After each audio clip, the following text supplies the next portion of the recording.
Emily Carter's carefree bike ride through her quiet neighborhood turned into a nightmare when a black SUV pulled up beside her, snatching the 11-year-old and setting off a high-speed chase that would grip an entire county in fear. On a warm summer afternoon, the small suburban town moved at its usual quiet pace. Lawns were freshly watered, neighbors exchanged brief waves, and children roamed freely, enjoying the safety of their close-knit community. Among them was 11-year-old Emily Carter, a bright, adventurous girl with a passion for riding her bike around the block. She had a habit of timing herself, challenging her own record as she pedaled faster each day. To anyone watching, she was just another child enjoying her innocence in a safe environment. But what Emily could not have known was that someone had been watching her closely, waiting for the perfect moment to strike. A black SUV had been prowling the neighborhood that day, unnoticed by most. It had driven past several times, blending into the rhythm of suburban life. Its driver, a man in his late 30s, had been calculating, his eyes fixed on the streets rather than the scenery. He lingered near playgrounds, circled cul-de-sacs, and slowed when children appeared, as though measuring distance and opportunity. To the untrained eye, it was just another car, but inside, there was intent, dark, deliberate, and carefully concealed. Emily's routine usually kept her close to her house, never venturing far from her family's line of sight. But that afternoon, she took a turn down a quieter street, one lined with tall hedges and fewer houses. It was an innocent decision, made without thought, yet it marked the moment when her safety began to unravel. As her tires crunched over the pavement, the SUV rolled silently behind her, its engine muffled by distance, its driver's gaze locked on her small frame. The man acted quickly, seizing the moment before anyone could notice. He pulled over, stepped out, and in a matter of seconds forced Emily into the vehicle. The bike toppled onto the sidewalk, its front wheels spinning idly as if signaling alarm. The entire scene unfolded in near silence, no witnesses close enough to intervene. By the time a neighbor's dog barked at the sound of the engine, the SUV was already speeding toward the main road. Emily's absence was discovered almost immediately, but by then, the chase had already begun in a way no one yet realized. What seemed like a peaceful day had just turned into the opening act of a nightmare that would grip the entire community. The discovery of Emily's abandoned bicycle sent waves of panic through the neighborhood. Neighbors gathered near the spot, their voices hushed but urgent, as police cars pulled up with flashing lights that painted the street in red and blue.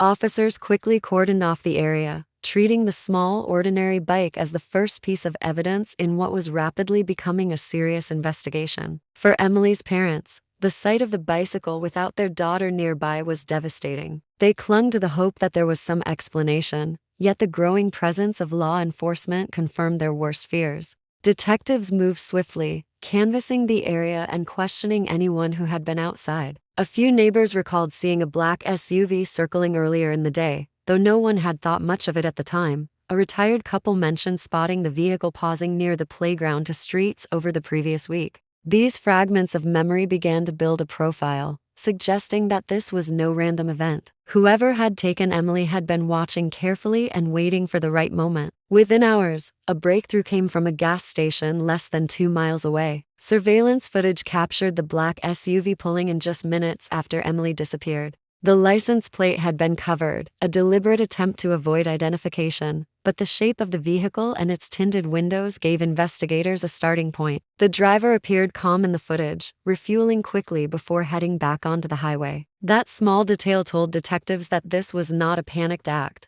but one carried out with chilling calculation. Emily's family faced an agonizing wait as officers expanded the search perimeter. Helicopters began circling overhead while roadblocks were set up along major exits out of town. News of the abduction spread rapidly, with local television stations broadcasting Emily's photo and urging anyone with information to call in. The community that once felt secure was now gripped by fear, parents pulling their children indoors and locking doors that rarely needed locking. Behind the scenes, investigators began piecing together more about the suspect. Reports surfaced of a man seen loitering near schools and parks in recent weeks. Though no crime had been committed at the time, his repeated appearances hinted at a pattern of stalking. Every lead pointed to a predator who had studied his surroundings carefully. The question haunting everyone was simple: where was Emily now? And how far was her abductor willing to go to keep her hidden? As the hours passed, tension thickened across the county. Patrol cars were stationed at every major intersection, their radios alive with constant updates. It was just past dusk when a highway officer finally spotted the black SUV weaving through lanes on the interstate. The moment the patrol lights flicked on, the driver reacted with sudden aggression, slamming the accelerator to the floor. What had been a desperate search instantly escalated into a dangerous pursuit. The SUV surged forward, cutting between cars at reckless angles. Drivers honked and swerved to the shoulder, narrowly avoiding collisions. As the chase intensified, police vehicles fell in behind, sirens wailing, their flashing lights turning the highway into a ribbon of chaos. Helicopters soon joined above, tracking the vehicle from the air as it pushed to dangerous speeds. Every move suggested the driver was prepared to risk not only his own life, but the lives of countless others to evade capture. Inside the SUV, Emily sat terrified, restrained by a seatbelt. She could not escape. Though she was hidden from the outside world, officers suspected she was inside, and that knowledge pushed them harder to end the chase without harm. Commands echoed over the radio as units coordinated a rolling blockade, but each time officers tried to box him in, the driver darted into another lane or took an unexpected exit ramp. His erratic behavior made clear that surrender was not an option he would consider. The pursuit carried into neighboring counties, stretching thin the resources of local departments. Roadblocks were erected, but the driver displayed uncanny awareness, swerving away at the last possible moment. Viewers watching live broadcasts from news helicopters saw the chase unfold in real time, the story spreading across television screens and social media feeds. What began as a quiet abduction was now unfolding as a public spectacle, one that put immense pressure on authorities to bring the ordeal to an end without tragedy. As the chase stretched on, the driver's desperation grew. He ignored traffic lights, plowed through intersections, and came within feet of colliding with a semi-truck. The longer it continued, the clearer it became that the situation could not last much longer, whether by force or by mistake. Something was going to bring the high-speed pursuit to a breaking point, and officers braced themselves for the inevitable. The chase reached its most dangerous phase as the SUV hurtled down a rural highway with few cars but endless stretches of dark road. Police units, now numbering more than a dozen, spread out strategically, working to box in the suspect before he could reach another interstate. The flashing lights pierced through the countryside, illuminating barns, fields, and distant farmhouses.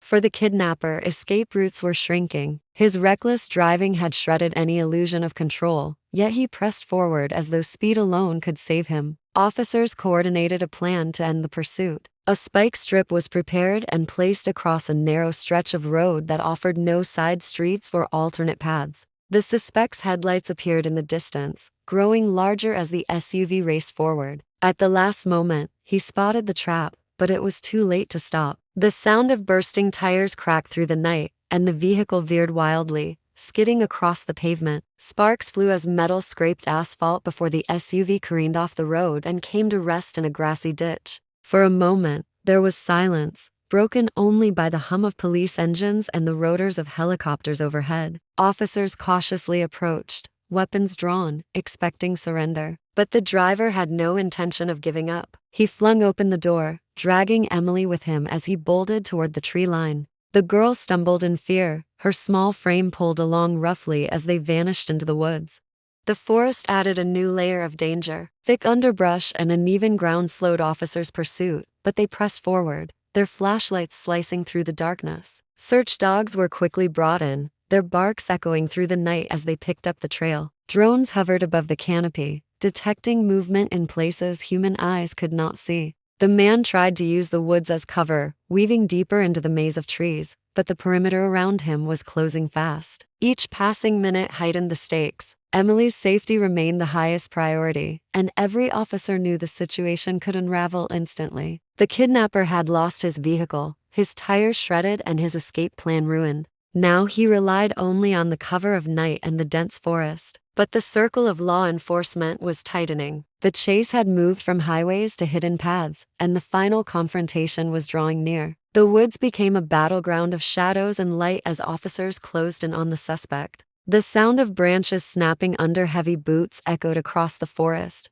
mixed with the faint hum of helicopters circling overhead. Emily, exhausted and frightened, was forced deeper into the trees by her captor, who clutched her arm with desperate strength. He was cornered, and he knew it, but his refusal to surrender only intensified the danger. Each step seemed fueled not by strategy but by panic, as if he believed sheer determination could somehow outpace the tightening net around him. Search dogs barked louder as they picked up his scent, guiding teams through the dark terrain. Tactical units moved in from multiple sides, their flashlights piercing through the branches in sweeping arcs. The man darted left, then right, trying to evade capture, but every direction he turned revealed the glow of lights and the sound of approaching footsteps. His breathing grew ragged, and the reality of being surrounded sank in. Emily's small figure caught the beam of a spotlight first. Officers closing in used precision and restraint, ensuring she remained safe as they advanced. With the trees lit up by high-powered lamps, the kidnapper's options vanished entirely. He released his grip on Emily for only a second to shield his eyes, and that moment was enough. Officers surged forward, pulling the girl to safety while securing the suspect in a swift takedown.